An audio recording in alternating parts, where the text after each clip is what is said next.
Greater اسرائیل بنے گا. حدیث میں خبریں یہ سارے مسلمان ممالک تمہارے ہاتھ سے نکل جائیں گے مسلمانوں. یہ عراق اور اردن اور یہ اور وہ، یہاں تک کہ ترکی، سعودی عرب کا بھی شمالی حصہ نکل جائے گا. البتہ مدینے کا جو ان کا پروگرام ہے اس کو اللہ نہیں پورا ہونے دے گا. مدینے میں داخلے کی ان کو اجازت نہیں ملے گی. بہرحال یہ سارا کچھ ہونے والا ہے.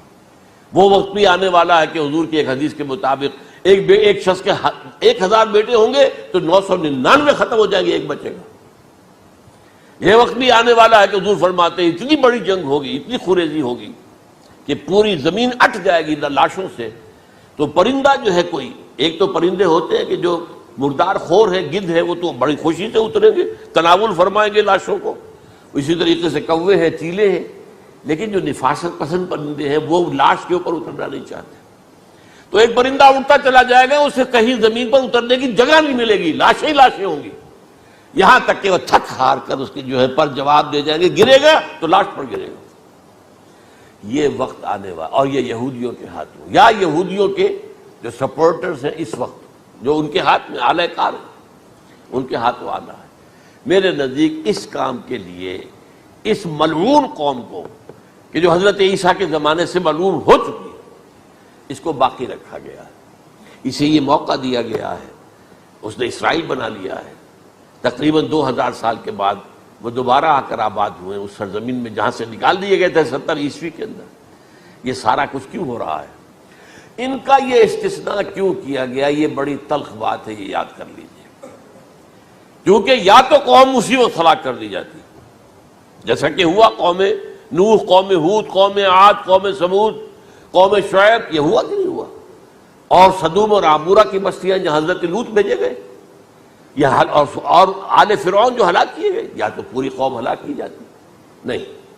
یہ یوں سمجھیے کہ اس پورے معاملے کو درمیان میں سے ایک وقفہ دے دیا گیا، حضرت عیسیٰ کو اٹھا لیا گیا، اور حضرت عیسیٰ دوبارہ آئیں گے. یہ کیوں کیا گیا؟ اب اس میں بڑی تلخ بات آپ سے کہہ رہا ہوں، یہ آپ کے لیے قبول کرنا آسان نہیں، حلق سے نیچے اٹھنے کی مشکل سے. اس قوم کو زندہ رکھا گیا ہے جو ملعون اور مغضوب علیہم قوم ہے.